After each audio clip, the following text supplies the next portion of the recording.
let's talk about habits you want to stop or reduce. Because one cool and possibly unexpected bonus gift that you may get with the adoption of a new habit is that it might make it easier for you to stop doing those things that you want to stop. So, whatever it is, the habit that you're wanting to reduce or release, for whatever reasons, it was fun and beneficial at first, but it's now lost its luster for you. You want to phase it out. But if you're anything like me, the idea of quitting, even just the word quitting, it feels too stark. It feels extreme. It might not even feel possible. So tune in here with me, follow with me, and let me know if looking at it this way is helpful to you. I'm going to share a super specific example of my own to help you see what I mean and see if you can apply it or if you want to try it as you design your own ideal habit mix dashboard, if you will. Okay. So I've had an on again, off again relationship with caffeine for the better part of 12 years now. Like most of my life as a mom, I don't drink coffee or tea, wine, beer, not that they're caffeinated, but I have a very boring liquid menu. Like it's usually just water. And then my caffeine of choice comes in powder form. It's called Spark. There's nothing against Spark. But that's been my love of caffeine for all of these years. It's a powder that you mix in with your water. It has vitamins, minerals, and artificial sweetener, and there's 120 milligrams of caffeine for a scoop. So for the better part of the last decade, I've had at least one scoop a day. I've weaned off it a few times here and there for pregnancy and the early months of nursing, but it's always worked its way back into my ritual. I originally started it around Bryson's first birthday because it was a combination of being a sleepy mom and preparing for his first birthday party, which was Up themed, like the Disney Pixar movie Up. And it was very over the top. First time mom, first birthday. It was very exciting. I have no regrets about how extra I was for his birthday party. Right around the time that Pinterest was becoming a thing, and then I uploaded all of my creations to Pinterest. Anyway, I remember specifically having my first scoop and enjoying this caffeine and the mental clarity and focus it was giving me as I was working on the party favors for all the kiddos that were coming to the party, who were mostly like 3 and under anyway.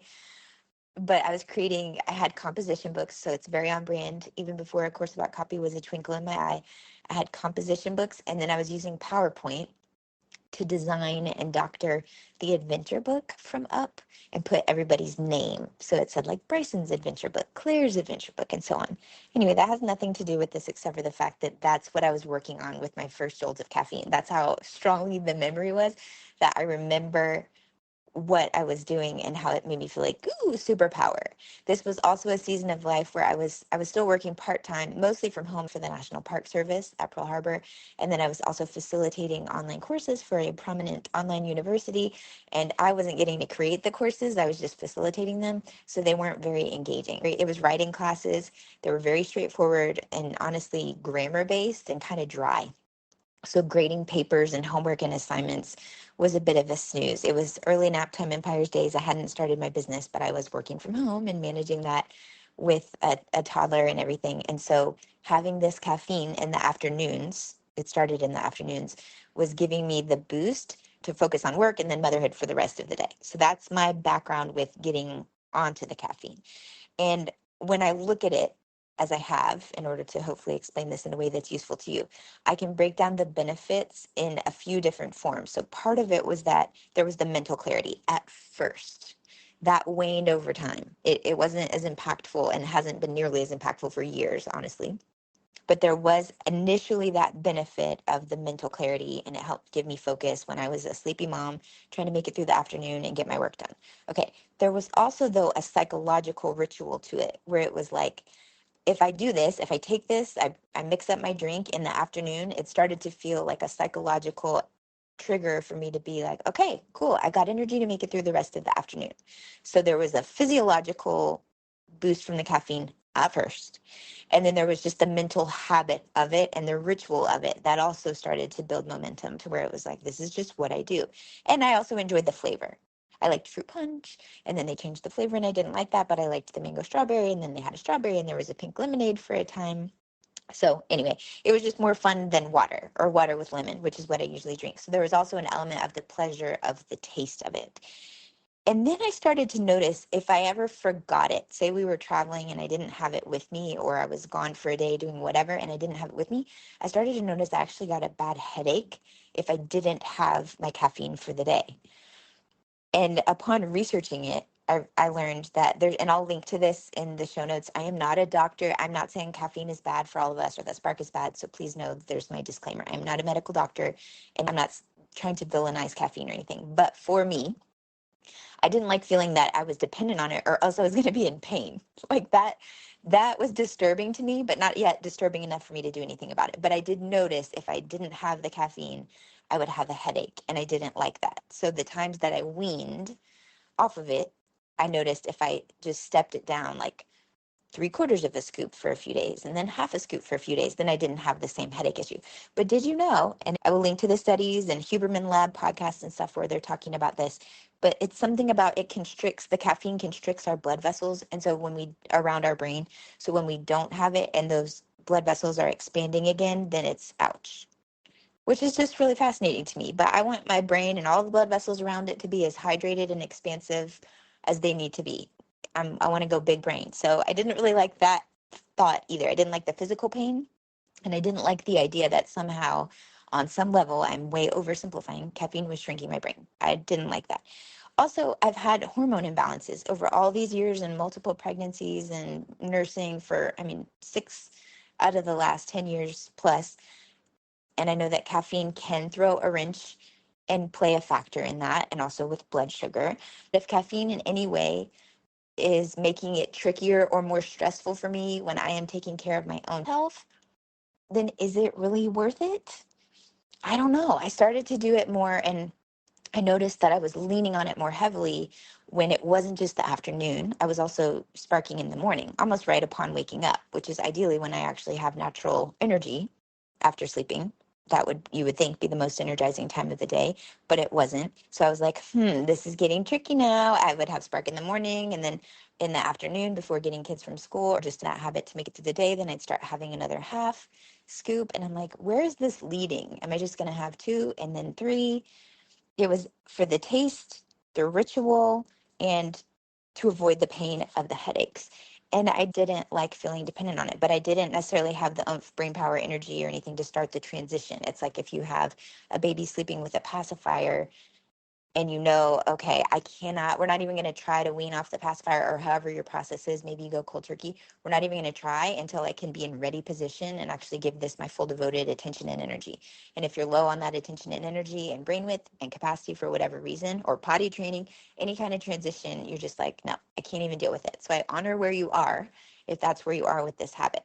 But eventually, I developed the capacity and the willingness to at least to try to wean off of it one more time or make it optional just to reduce it so it wasn't 2 scoops a day or 1.5 scoops a day or even 1 scoop a day.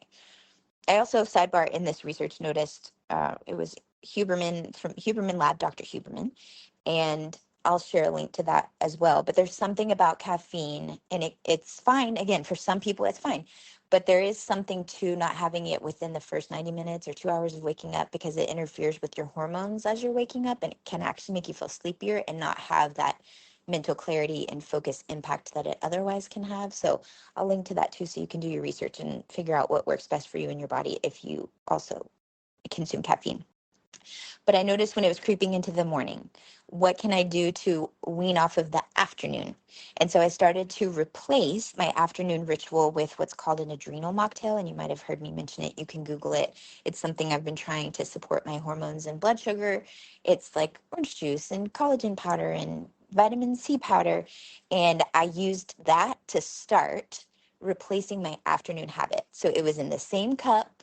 It was the same color, but it was a totally different drink and actually nourished my body as opposed to taking away from the nutrients and the whatever it was doing to my hormones. So that was effective for replacing the ritual with a similar ritual, but slightly different. And then in the morning, learning about blood sugar and hormones and stuff, I started to add in having a chocolate protein drink with my breakfast so I could get more protein with my breakfast, and started to play with, well, what if I could drink my protein and have my breakfast and also have water, like a full cup of water in my carpool run before I do my spark. So it was like adding obstacles in actually made it less convenient and slowed me down. And I noticed that what triggered me to want the spark more, it was on the days that I was really tired. So then I started to prioritize my sleep more. Adding in movement and all the other things and layers and rituals that I've been doing to the morning, I noticed over time I actually forgot to have the spark because my mornings have been so stuffed full with the other habits that I was crowding it out. And I was like, wow, because that's very unusual for me to not even think about it. Like it wasn't even something I was drawn to the cabinet. And I was like, what's happening? Oh, I'm getting the benefits in other ways. I'm getting the energy from the sleep or the workouts or the nutrients or the protein, any combination or compounding effect of all of these things. And to the point where now I'm getting new forms of payment. I'm getting the benefits in other forms that I actually prefer. And now it feels optional. Today I feel sleepy and I did have half a spark, so I'm not completely off of it right now, and I'm okay with that. But it does feel optional, and I do feel sleepy, but I'd rather take a nap to really fill that cup of energy. I'd rather take a nap and choose foods that help me feel energized and not draggy. And I'm going to choose the source that has the benefits that align more fully with what I want. So to conclude this micro lesson in hopes that it's going to help you just think about whatever habits that you're doing, you would want to think about what's the habit that you want to stop or reduce and think, why did you start it in the first place? Like, what are the benefits that you're getting from it mentally, physically, socially, financially? And then what are some new ways that you could get those same benefits without the drawbacks that you're getting from this current form? I've been trained in DeMartini method and also the values. And so there's really cool ways that I could help you with this. Like reach out if you would like some actual coaching around this based on what you actually care about most. Because when you can see these levers that you can pull, it's a really powerful way to realize, wow, I can actually change my own behavior if I look at what I'm naturally drawn to doing and using that to your advantage. So, for an example, just before we roll out, of scrolling, like if you look at scrolling and you're scrolling Instagram or Reddit, whatever it is, it's like, what are you getting from that? Mental stimulation, social connection, awareness of what's happening. Well, what are the drawbacks of scrolling? It's stealing my sleep because I'm doing it instead of actually going to sleep. It doesn't actually connect me to people in my real life. So what are some ways that you could crowd it out and get those benefits in other more nourishing forms, like messaging your actual friends, sharing your own thoughts as opposed to reading everyone else's? You can still get the mental stimulation and social connection and actually get more dopamine and better sleep. Okay, I know that was a lot, but it just feels really cool to change habits without actually having to consciously think about that. Like I said, it's crowding out the habits you want to stop by adding in the new ones and honestly looking at what were you getting from it in the first place and what are some alternatives that you can consider. Let me know how that sits with you and reach out if you have any more questions because I really love unpacking this, obviously, with all of these episodes around this one. If you're interested, just look in your feed for all the neighboring episodes on habits because that's been a huge focus for me so far this year. And it's causing some really interesting shifts and changes, including recording the podcast. Okay, thanks for being part of it. Hit the comment box and I'll meet you back here soon. Okay, technically that was the end of the episode, but since you're still here, one, I'd love to thank you for spending part of your day with me, and two, I'd love to ask you if you would take 30 seconds, maybe 60, to leave a rating and review in your podcast app before you tap out today. If you've already done that, it's amazing. Please send me a screenshot so I can thank you personally, and know that sharing this episode with a friend has the same magical powers, and I deeply appreciate both. Also, in case you're listening to the end to see if I ever actually introduce myself, hi! My name is Nikki Elledge Brown. I'm the host and author of Naptime Empires and this here On Her Terms podcast.